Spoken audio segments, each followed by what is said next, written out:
What's going on? Two different minds thinking like man. We back with another episode. Like we always do. I just got something little to say. Trust God. That's all I got to say today. Go ahead. What you got to say for that? Well, what I really had to say is I thought it was planned for me to start, but like everything, you just have to be. My fault. But anyway, Let him talk. what's up with y'all? How y'all feeling tonight? I hope y'all having a great day. You feel me? Me, my day was alright, but I want to tell y'all.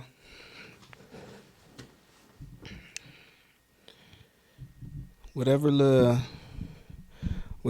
bad thing you got in your head, like whatever, if you need to go bust his car window, if that's what you wanted to do. If you wanted to go hit this stove, but go hit the stove, bro. Just go do it. No. This ain't got nothing to do. See, this is what I'm talking about. I can never things. have my own thing. I'm trying to be dead serious. I'm just trying. Condone those. We do not promote those things. I'm not promoting the things. I'm just promoting the fact that I'm telling them to go do whatever that's holding that. If they trying to hold that back, we'll go do it. Face it. What you talking about? Tripping. Well, you not getting what I'm trying to say. That's your problem. All right. So we have a guest here today, and man, this is our brother. Man, this is Marshaun, the Hunter Herd. He's a boxer, entrepreneur. This man is my road dog. We grew up together. We done everything together. We struggled together. We came up together. And this man is to be a force reckoned with in the future. He's going to be an amazing father, amazing businessman, amazing boxer, and most importantly, an amazing husband as well, man. So give it up for my boy Marshaun. Clap it up.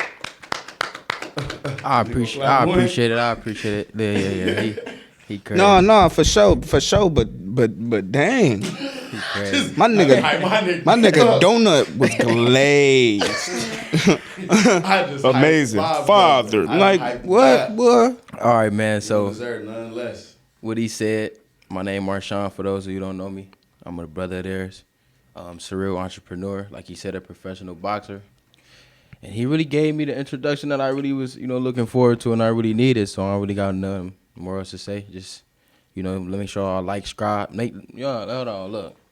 Make sure y'all like, subscribe, comment, and just stay tuned for more. We're going to be dropping jewels on this episode, and then give y'all a more insight on how we think and what we think of things and what we believe. So just stay tuned and watch till the end, man. I believe. Definitely watch it to the end, man. Listen, y'all got to make sure y'all tapping in with us because we ain't gonna do nothing but keep putting this foot on y'all neck until y'all get to where we trying to get to until y'all tap in. That's really it. So we're gonna go ahead and just get straight into it, man. So today we're gonna talk about just life as an athlete and entrepreneurship. We just gonna go into all of the things that we think at the end of the day because it's our show. So we're going to go into what we think about all these things and our experience. So, we do YouTube, but a lot of people may not know. For the people, a lot of our people know what we did play, what we did. But for the people that do not know, played football ever since we was young. I know I've been playing since I was 11 or 12. 11 or 12, my grandpa came and got me one on the odd day in the summer. Was like, oh, you gonna join this football team? And he put some totally different colors on than the team I was going to was, and put me in the field with Marshaun to actually practice playing DB and wide receiver, which was just crazy one day. And then that was the start of it. That's how I started being an athlete. Honestly, I don't even know. I don't even know how you started. How did you start? I started just watching the NFL, watching the Cleveland Browns. I started watching them like when I was probably around like 8 or something like that. And I'm like, well, I'm trying to do that. And when I found out they get paid for that, I'm like, oh yeah, how you get up in that? So I got into football, got in the little muni league and shit, stuff like that. You feel me? I ain't gonna lie. When I first see football looked fun. It just like it hurted. I wasn't really trying to do all that. That's how I felt. Yeah, cause you was a wuss. Yeah, I was. A wuss. Can I say something though? For y'all that don't know, to speak on football was actually my first sport too though. But you know, that was another story. No. Okay. What happened? Look, life as an athlete for me, you know, growing up I was always just you know, a super hyper kid, taught myself how to flip. You know, a daredevil, just was doing all type of things. I ended up injuring myself. You know, that's a long story. But, you know, that what brought me to football. When I first started playing football, you know, I was traumatized from my injury from the hospital. So, you know, I ended up getting ran over. You know, we end up nut cracking. That's what y'all call it? No, you gotta tell the story though, boy. Let me talk though. Go ahead. We end up nut cracking. You know, I played for the Renegades at Lonnie Burn Recreation Center. You know, we end up nut cracking. You didn't play for them Okay. at all. So I'm gonna say, since he said I ain't play, I practice. I tried out practice. Got to practice. I got ran over, man, and I quit. You know, I sat there and I wanted to do something else because I was traumatized from the hospital. You know, and I didn't want to get hurt. That nigga said that shit. We gonna say that. I ain't want to get hurt. I said that shit was over with. It's over with. And then that's when it got to How boxing hard? though. No, wait. My bad. What I want to know is how hard a nigga really gotta hit you to make you be like, oh yeah, boy, I'm cool on this shit. The injury. Because I know, That's what I it really know, was. It was I the know he's Yeah, standing yeah. at the other side of the bar like, oh yeah, boy, I'm about to run this nigga over. Nah, he wasn't like that. His legs were shaking. But see what it was though. Shout out to the whole organization of Lonnie Burn, you know. But what it was when I first went down, he had somebody that I knew down there, so I was confident though, like, oh yeah, this my homie, and he actually boxed with me, so I'm about to run him over or I'm about to hit him. He's sweet, and he switched it out though. He switched it out to one of the best players that was on the team, and I ain't know. Looking back, you land on the ground, you can't see through them helmets. That's true. I get up. He run me over. I'm like, oh, that can't be the same. You feel me? The same person that I was just down here with. So we end up switching the ball. The same thing happened. He hit me, and after that, I'm like, yeah, nah. Same thing I ain't trying happened to again. get. I ain't trying to get injured. You got ran over twice. Ran over twice. They Same. gave me the ball. He hit me. I'm like, oh no, Dang. nah. This could put me right back in that. You feel me? That situation. He said, I wasn't doing it. I ain't know you went down Wasn't twice. wasn't your you injury? tweaking. Didn't you fail and hit like your kidney or something? Oh yeah. Wasn't that the one? I'm gonna give y'all the story. So when I was young, like I say, to speak on, I was a daredevil. You know, growing up, I just did everything that I could Oh, you ain't said because I this ain't the had first much. Keep going. We talking about it right now, bro. Yeah, right. It's back to what I was saying. I was a Story daredevil. up there. I was, you know, doing what I could do to make the fun out of what I had. So I end up having a windowsill in my house, stacked 7 crates up on there. I was flipping a lot, so I thought to climb up on there. You know, I had the mattress. Flip off them, flip on the mattress. That was my plan. Halfway up the crates shake. I'm like, I'm going to keep going. Got a little bit more up. Crates fall, I fall with the crates. Fall on the crate, break the crate on my side. You feel me? When I came down,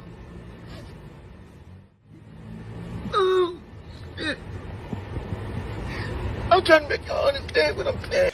My mom and them coming there, they laughing at me. Mind you, they laughing at me. I'm crying like, hold on, why y'all laughing at me?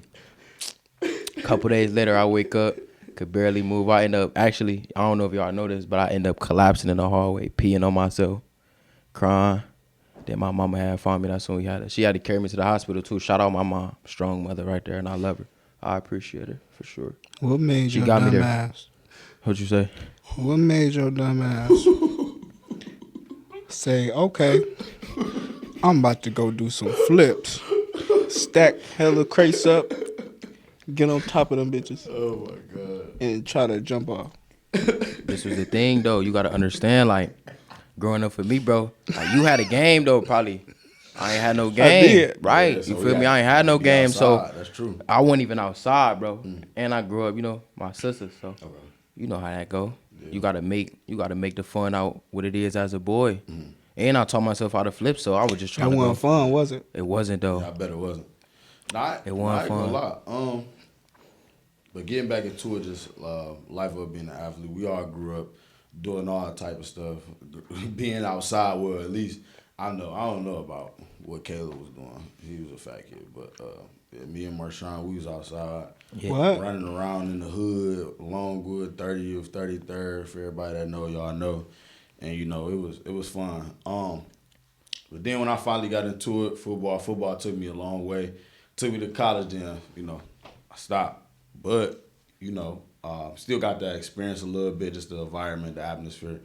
And I actually loved it. I'm not gonna lie. It was cool for the most part. That's true. We don't really know if he grew up as an athlete though. He kind of like built himself into an athlete. Nah, for real. He Bro, was I really grew up as an he athlete, was bro. one of the Played football since I was 8 years old. Nigga. He was a center at first. I was a center too. I was a fat ass lineman, Yeah. blocking for niggas, Yeah. barely Yeah. getting in, bench warmer. But that's a sport though. We And talking then about. turned into a QB. That's crazy to do that. I'm not gonna. But was you born an athlete though? I feel like Yeah. I feel like you were a natural born athlete. I don't know why. Your genes. First just time I kicked seen in one football, day. I'm like, oh yeah, One day your genes just kicked in. He started working out at that's home. that puberty shit. He started working out at home. It was over with. Then he turned into a QB and got to doing everything else. You know what I feel like to this day? You still a horrible athlete. It's something horrible. What? Athlete to It's this okay. day. That's fine. I'll take that. You still the same way you started. I mean, that's cool. That ain't cool. What would you say make you a horrible athlete though? What make him a horrible athlete? What is a horrible athlete to you? To me, Yeah. an athlete that's worthless. Mm. Like, let me give you an example. I wouldn't say as worthless because Turp not worthless. But I mean, from what I've seen, how I've watched him develop as a football player, because I mean, it's different. I actually watched him develop. So I'd say he's horrible. Well, he was. I ain't gonna say he's horrible now, but he was. I don't know. 'Cause I worked hard. How he was? to get How to where I you? got How to. you a cornerback and supposed to protect the ball, and can't protect the ball, can't catch that motherfucker. Like how you can't catch it, but Yeah. I Yeah, don't know what we to talk about. no. We can't agree. Like you had to definitely develop catching the ball for sure. he ain't gonna never develop catching no ball because you know why? No, he got it. He had to develop it though. He got it now though. He gotta know. Yeah, he got it. Y'all see how they doing me right now? I can't believe this. Man, nigga, grow up. It's alright. Everybody had to grow. Everybody. What about you? What about me? What, I had I to would say develop a lot. no. This is my question for you. This is a question just off of to piggyback off of the horrible athlete. What makes you a great athlete? What is a great athlete to you? I mean, I'm gonna just speak on like my part. I don't necessarily think I'm a great athlete, but me at the time of my prime athlete like era, I'd say I was a valuable player. A valuable player. Because Yeah, I mean, you could do a lot of things. I was like one of the Spontaneous. I was always So- a key. So let me ask you this. So, how did you deal with the spotlight? Because I know you were at Trinity, and you was basically their best player. So, how did you deal with the spotlight of being that star athlete, doing kick returns, running the ball, catching the ball at wide receiver? Like, how did you deal with the spotlight? And also, you as well, because you in the lights all the time. Yeah. You got people watching you around the ring all the time. But I'm For gonna start sure. with, like, how'd you I deal mean, with for that? me necessarily, I feel like that shit went to your head. Bro. no spotlight. I kinda. I ain't gonna fake.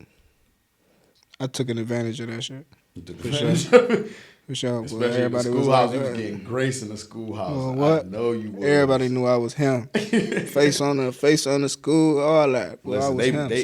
So. they made sure he played. Like, Yeah. it got like. And I feel like that's what kind of made me one of the like.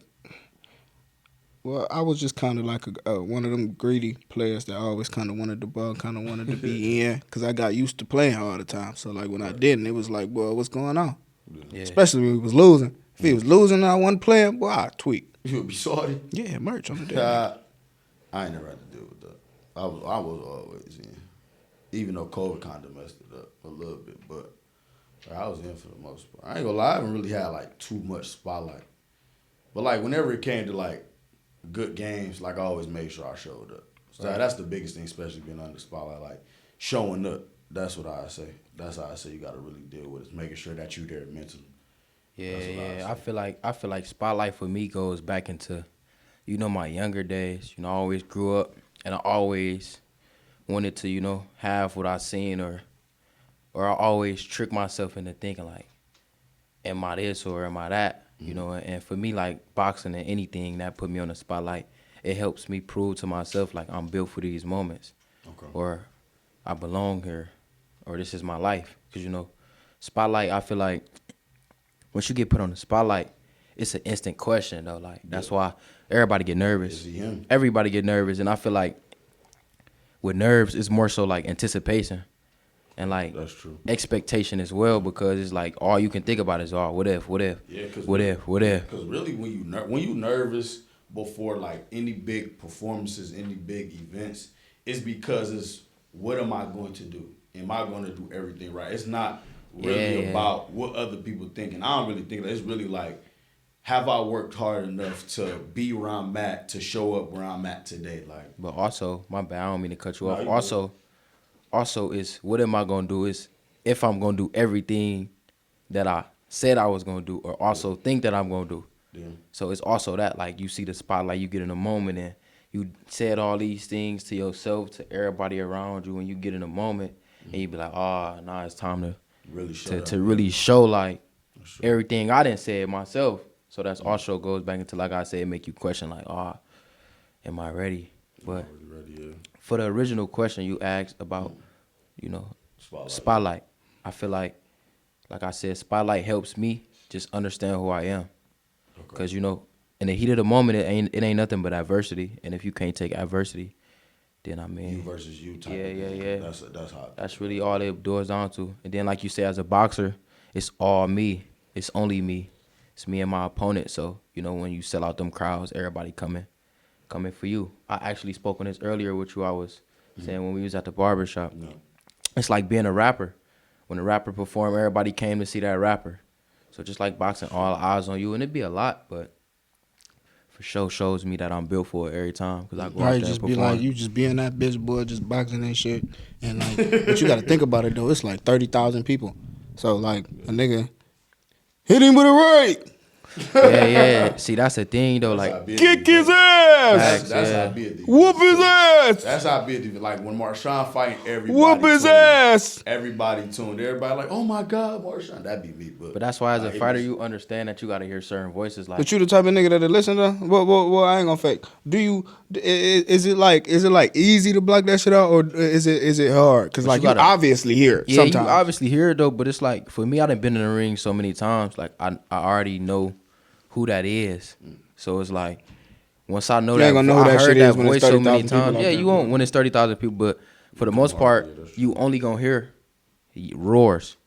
You won't really hear words vividly unless some people that's close to you. Be quiet though, and you can really hear that shit. They do. But I ain't really never been, in a $30,000 crowd yet. But I mean, 30,000 people. My bad. I'm talking about dollars. Yeah, that's how I'm thinking about that money. We talking about the money though, for sure. But yeah. Man, but I ain't never been in front of that large of a crowd though, so I can only imagine the sound and the intensity for sure. But like I was saying, you learn how to hear people's voices and know who it is and know what not to listen to. Cause you definitely get people like Terp said that be yelling the most craziest things ever at the fights, thinking they know everything about the sport.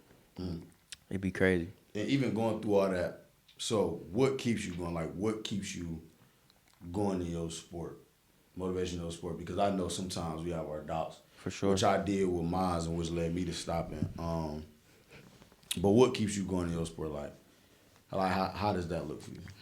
What keeps me going, I would say, is y'all, I feel like, we all, man, come on, bro, he crazy. I just feel like, and it's the truth, we all play a major part in motivating each other.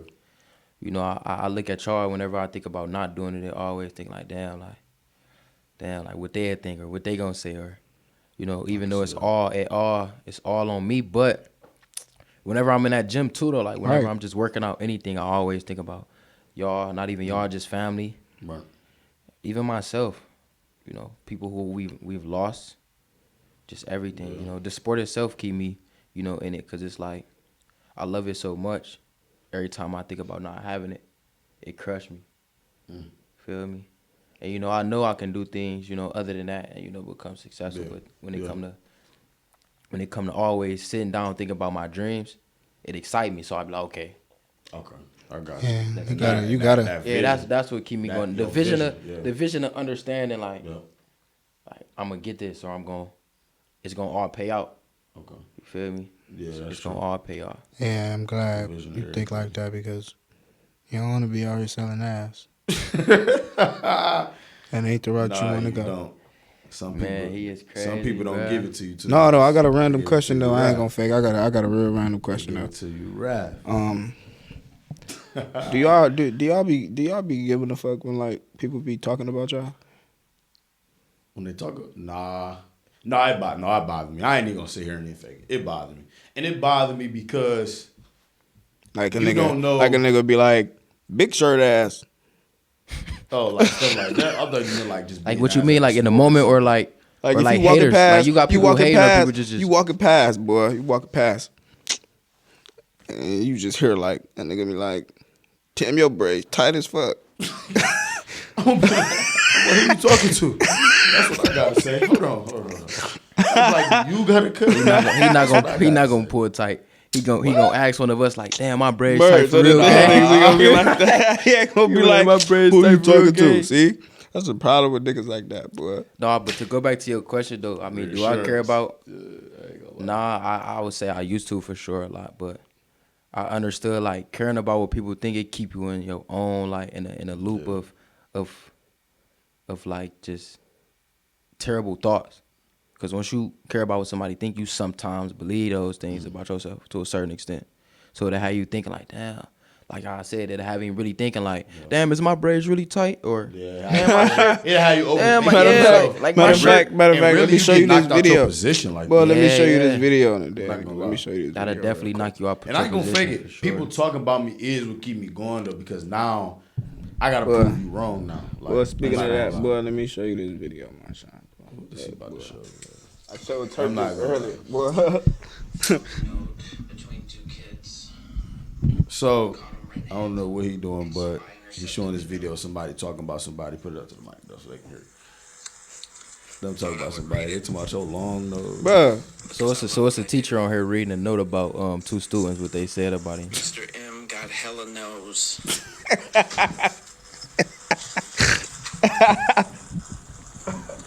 He be looking like Gru AF. Yeah, I see that. He said that to me earlier. never mind, bro. I don't give a fuck. But Hey, look, in a situation like this though, talking. But like never think mind, about it bro. though. No, I Fuck the- really fuck think the about question. it. No, really No, it think don't about it. even No, matter. Fuck the continue on it. question. Don't do that, bro. Fuck the question. Continue on Cause it, that shit wasn't funny. You ain't live, bro. I don't care. bro. I ain't seen there none of Cause that. I wanna shit. really talk about That it. shit had me dying. But I want to really talk about it though. Imagine being a teacher, right? Y'all know how it is growing up having teachers for real. You feel me? You got the class. Imagine being a teacher, bro, and you find a note and they just really like dogging you, bro. Hella knows. I'll be sick. How would that make you feel though? I'll I'll look at How him. would that make y'all feel coming to I ain't to gonna class fake. next day, looking at them two or whoever, however y'all I'll found get out who on wrote their it. ass. I'll be like, listen, I'm teaching your dumb ass. You write another note about me. I'm gonna write a note about you. Hey, You everything. know what Listen, that's called? So listen. A referral, my nigga. Everybody that say something about you, What? I'm a teacher, boy. I run this bitch. hey, that's it. everything That's how they he was tell y'all. when we was in school. We say something. Oh, all right. I'm gonna write you up. Say that. I ain't gonna lie. A lot of stuff like teachers have said to me before that hurt my feelings. That's also what keep me like going to. What's the worst thing a Anytime- teacher done said to you? The worst thing a teacher done said to me. The worst thing a teacher done said to me. That I'm condescending. What's that? What that mean? Condescending mean like you feeling yourself too much. Long story short, like you think you better than everybody type of thing. Which I probably was when I was younger, because I was better than everybody in school. So like people used to be mad. Then my teacher, I'd be like, "Well, oh yeah, I'm over here with the smart kids." My teacher called me condescending. Man, I think bro. that's the worst thing. My teacher's always like, but the thing is about me, like everybody see the light in me, so everybody always compliment me and tell me to keep going. Like that also keep me going too. But I feed off positive and negative energy, so that's how I like Well- that's some fuel that be added to me that keep me going. Well, my teacher, I remember I was in 5th grade, and I always remember this. If I ever see her, by the time I see her again, I'll be rich though, so I ain't worried. If I ever do see her again though, but boy, I was in class, and we was talking about like what college we wanted to go to and shit. She asked everybody in class like this like I think a participation, like class participation thing, boy. And she asked me at the time. I think I said like Bowling Green or something. Bowling Green. She was like, "Oh, okay, how you gonna get there?" I'm like, "Damn." She wanted you to have a plan. That's what that was. No. It was one of them sarcastic type of, "Oh, how you gonna get there?" type shit. okay, Cause she like, ain't how you asked. gonna get there like She you didn't. dumb? She didn't. Yeah, because she everybody just said they college, and she was like, "Okay," and went to the next person. She Said that came to about me. you. Oh, how you gonna get there? My I'm like, damn. I ain't even ever experienced no teacher that said nothing crazy. But like when I was in like 9th grade, I went to MC Square STEM in the Science Center, and this when I had first like start back locking in for real on boxing.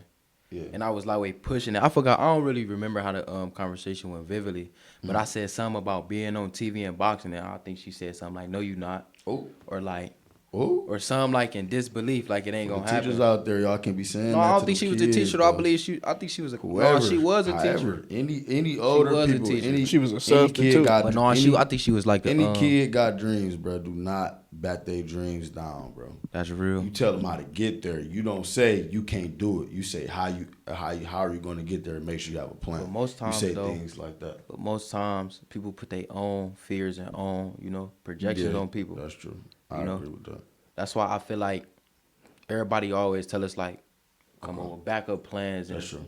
things like that, cause So- stuff that allowed them to not reach that point, they feel like we'll true. go through the same thing. That's true. That people do project it. Which They I problems feel are like people. you would get to that point in your life, but it ain't find a backup plan. Uh-huh.